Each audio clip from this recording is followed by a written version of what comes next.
Na teoria do signo, nós sabemos que existe a distinção entre o signo, o significado e o referente. O signo é, evidentemente, um elemento visual ou acústico, né, que serve para substituir no seu pensamento, substituir e indicar algum significado.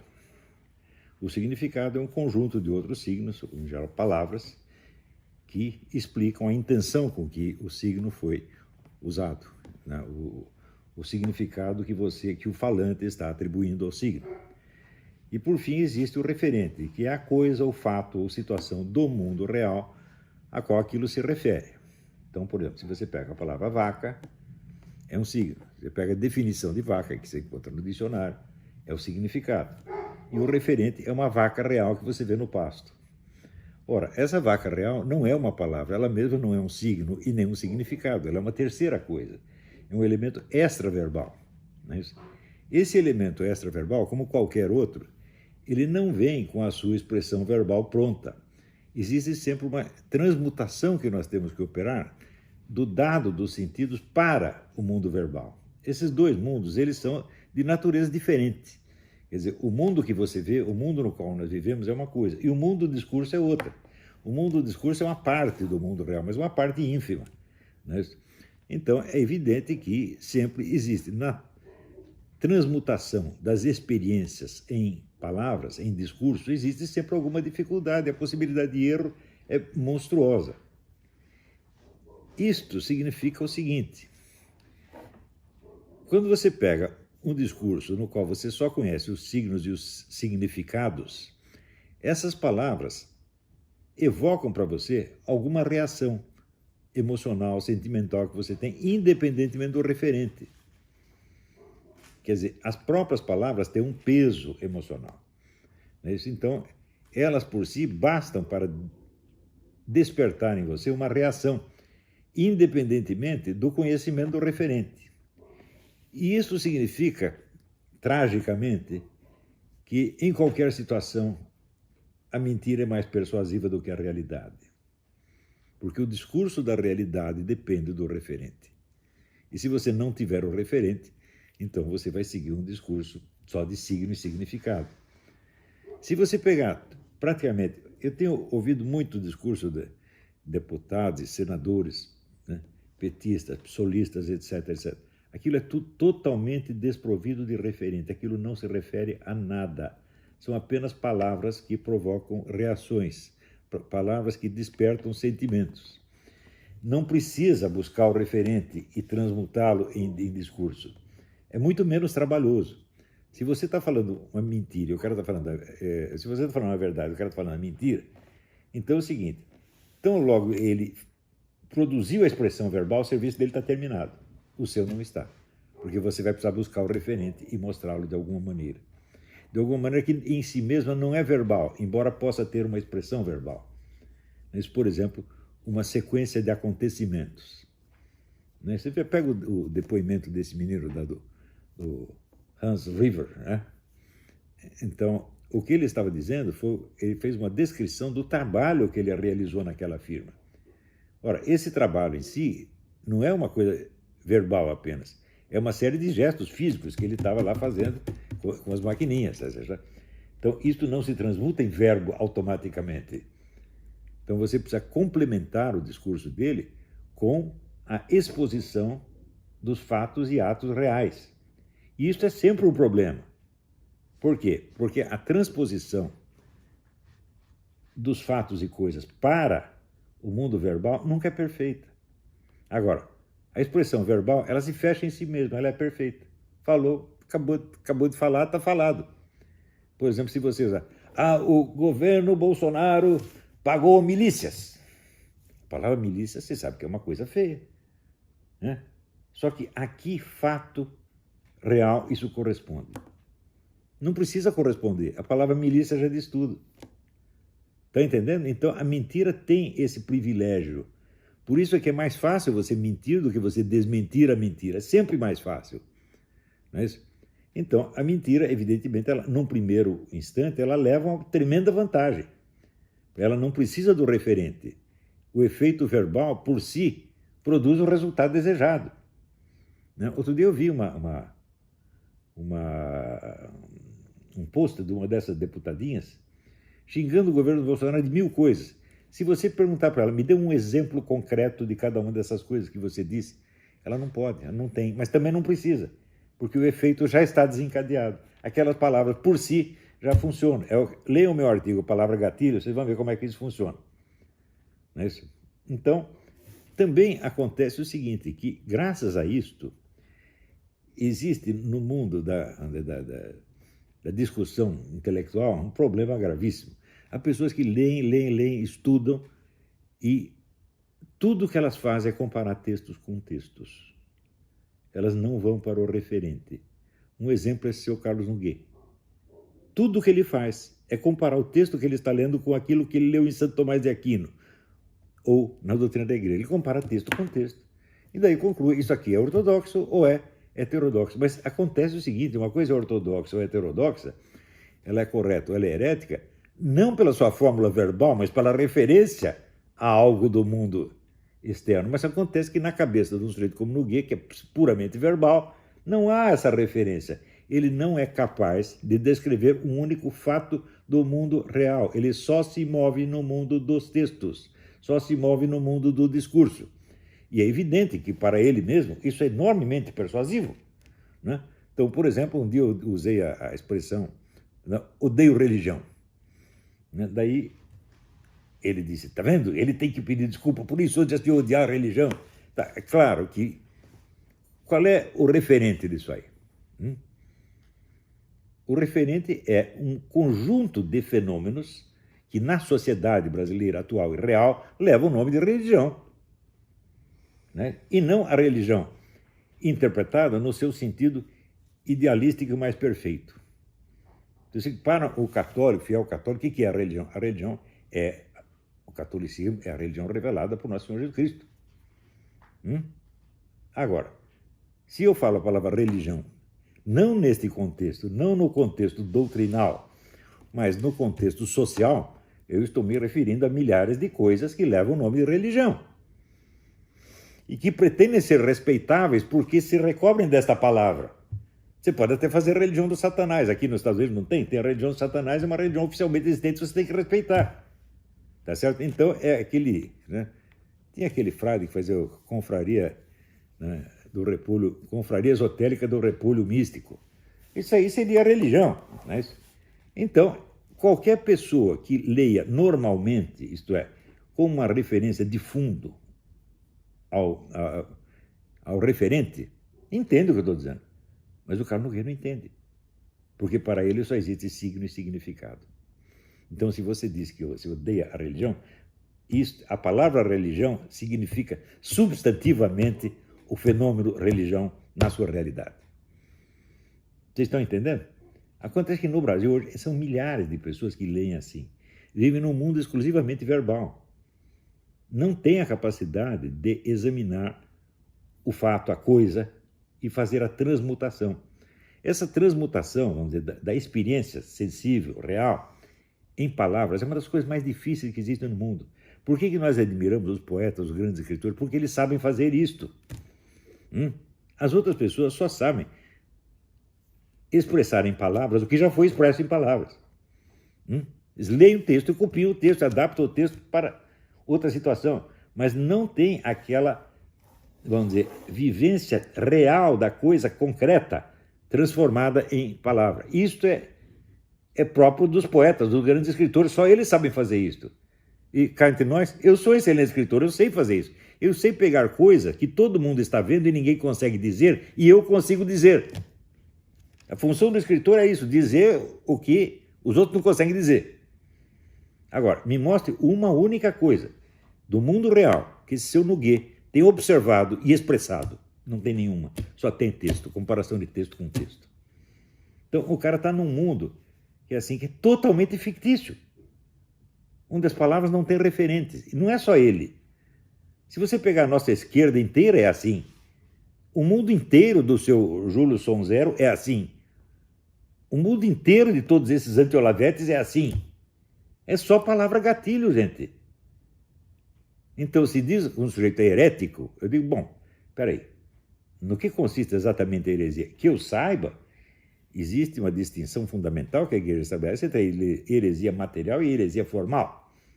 Heresia material é quando o sujeito errou em alguma coisa, ele explicou alguma coisa achando que a doutrina da igreja era aquela, sob esse ponto de vista, sob esse aspecto, e não era. Ele errou sem querer.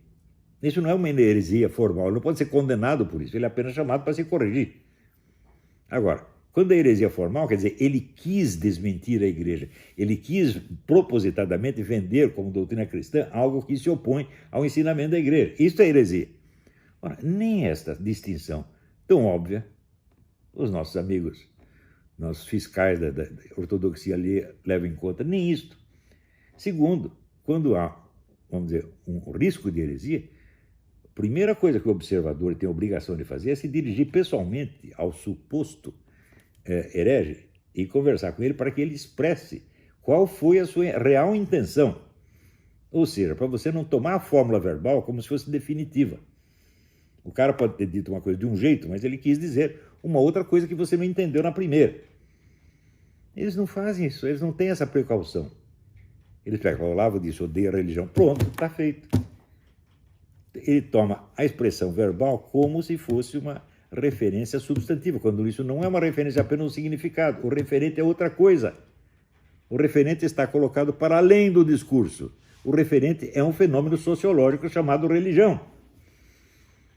Agora, se ele acha que odiar a religião é tão bonito, é tão feio, então ele deve achar bonito amar a religião. Neste mesmo sentido. Você tem que amar todas as religiões, então. Você tem que amar tudo que vem sob o nome de religião. Ora, você usa, na conversa humana, nós podemos usar a palavra religião para significar uma coisa ou para significar outra. Religião pode significar, né, a palavra de Deus, a revelação direta, e pode significar um fenômeno sociológico, que são milhares de pseudo-religiões.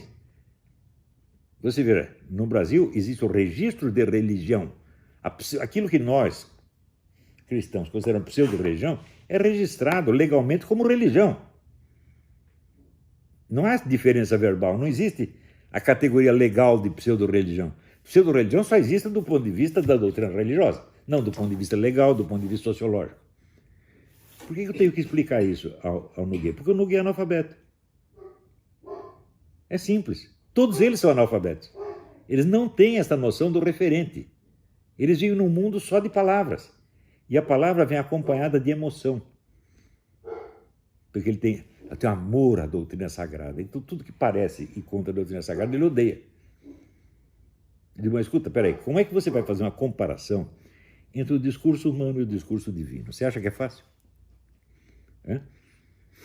Se eu escrever alguma coisa, é algo que o Olavo de Carvalho pensou. Não é isso? E talvez algo que ele percebeu, tentou descrever, etc, etc. Mas, escuta, e quando você vai ler a doutrina sagrada, qual é o referente da doutrina sagrada? O que a doutrina sagrada está falando sobre Deus é o referente, não é isso? Mas quem está ditando a doutrina sagrada? O próprio Deus. Então, o discurso de Deus é parte do referente. Estão entendendo? Ele é uma ação real de Deus no mundo real, ele não é só verbo. Por isso que a Bíblia começa, no princípio era o verbo. Que verbo era esse? Eu falo. Os verbos, eu uso um milhão de verbos e nada começa, porra. Eu falo aí, faça-se a luz e a luz continua apagada. Não é assim? Agora, quando Deus diz faça-se a luz, ele não está apenas dizendo, ele não está falando sobre a luz. Ele está produzindo a luz naquela palavra. Então, existe uma diferença brutal, imensa, incomparável entre a doutrina sagrada e as palavras de qualquer ser humano. Portanto, elas não podem ser cotejadas assim. A doutrina sagrada diz isso, mas você diz aquilo. Portanto, você é um herético. Não dá para fazer isso, porra. Primeiro, você precisa ver qual é o referente que está sendo mencionado ali. E ter em conta a diferença do plano, da situação de discurso, num caso e no outro. Estão entendendo? Agora, como é que eu vou explicar isso para um analfabeto como esse Nogueira? Um incapaz, um lesado. Pode passar a vida inteira e não vai entender isso. Por quê? É um homem que se intoxicou só de leituras e nunca, nunca na vida teve que examinar uma situação que não estivesse escrita. Ele nunca escreveu nada sobre algo que ele não tivesse lido, sobre algo que ele tivesse observado. Nunca teve que pegar uma situação da vida real e transmutar em palavra. Não, ele transforma palavra em palavra, verbo em verbo, expressão verbal em expressão verbal. E vive disto. E no Brasil isso engana as pessoas, porque aqui o verbalismo nacional é uma coisa já observada. Você vê James Bryce, que foi embaixador da Inglaterra, ele observou no livro, né, que no Brasil as palavras valiam mais do que as coisas. Toda a elite brasileira vivia só de verbalismo. Verbalismo não quer dizer falar muito, não. É o discurso sem referente, é o discurso no qual a palavra em si mesma produz a reação imediata. Não precisa buscar o referente. Buscar o referente sempre dá trabalho, meu Deus do céu. Por exemplo, se eu estou aqui, eu te digo vaca, e te dou a definição de vaca, e mesmo assim, bom, você entendeu a definição, isso quer dizer que ele sabe o que é uma vaca? Ele diz, me mostre uma vaca. Eu digo, mas não tem nenhuma vaca aqui, como é que eu vou fazer? Eu vou ter que ir lá no pasto com você e mostrar a vaca. Quer dizer, é um trabalho que vai além do verbo, além da palavra. E tudo no mundo dos estudos é assim. Tudo tem referente que tem que ser conhecido por meios que às vezes são não verbais. Na maior parte dos casos são não verbais. A experiência real, por exemplo, né, a expressão com que você vê uma coisa. Eu ouço, por exemplo, o Nogueira falando, eu sei que ele é um entojado, que ele é totalmente falso, que tudo aquilo é fictício. Mas como é que eu fiz isso? Só pela palavra dele ou porque eu ouvi a expressão dele? Porque eu ouvi a voz dele? E sei que a voz dele é imensamente diferente da minha? Porque eu falo com vocês do mesmo jeito que eu falo na minha casa, com a minha família, com os meus netinhos. E ele não. Ele assume uma pose e tem uma voz impostada, especial, para mostrar que ele é a palavra de Deus falando, ele é a autoridade da igreja. Então, eu vejo isso, eu percebo que é uma palhaçada. E percebo que o cara faz isso porque ele é um fracassado na vida, que no fim da vida decidiu buscar alguma compensação, fingindo para um grupo de moleques ignorantes que ele é um filósofo de importância universal, e tem idiota que acredita. E o que ele faz? Ele pega o texto da doutrina sagrada e compara com o texto do Olavo de Carvalho. E tira a conclusão que ele quer. Não precisa passar pelo referente, ele não precisa saber do que eu estou falando. Ele só se interessa pelo que. Porque isso é todo o universo dele. Não é à toa que esse cara começou a vida escrevendo um livro de gramática. Este é o mundo dele. A linguagem, a gramática é só isso. Não vai passar disso jamais. Estão entendendo? Agora, o problema não é o Nogueira. O problema é que o nosso congresso inteiro é feito de gente assim. Não é isso? Eu posso dar, até numa das aulas, eu posso dar alguns exemplos para vocês, né, de discursos que inteirinho, totalmente desprovido de referente, não se refere a nada. Sim, tem signo e significado, e tem, portanto, o significado é uma intenção, a intenção do falante. A intenção bate no peito do ouvinte e já mexe com a emoção dele imediatamente, provoca uma reação. Isso é o reino da mentira. O reino da mentira é o significado sem referente.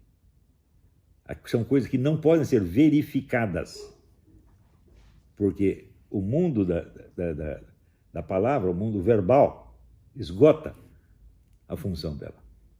Eu ainda vou fazer mais análise de gente assim, vocês vão ver. Isto é a base da vigarice. Isso é o fundamento de praticamente toda a vigarice. Por exemplo, esse negócio esse oficial da PM que foi morto lá na Bahia. Tá aqui, o Bolsonaro está envolvido. Qual é a prova? A prova é que o Bolsonaro condecorou o cara em 2005. Qual é o referente? Qual é a ligação efetiva do Bolsonaro com a morte do cara? Não tem, não precisa. Porque você falou isso, a suspeita está lançada no ar. E daí vigora aquela máxima do Talleyrand. Calunia, alguma coisa sempre vai acabar grudando. Alguma coisa. Qual coisa? Qual coisa? Não interessa. Qualquer uma. Quer dizer, 1 milhão de acusações que faz, 2 ou 3 vão pegar. E as outras? As outras passaram, que o pessoal já esqueceu. Então é assim. A técnica que o PT usa contra o Bolsonaro é a mesma que esse canalha desse Nogueira usa contra mim. A mesmíssima. Só verborreia. É isso? Então, é isso aí, gente. Depois na aula eu explico mais.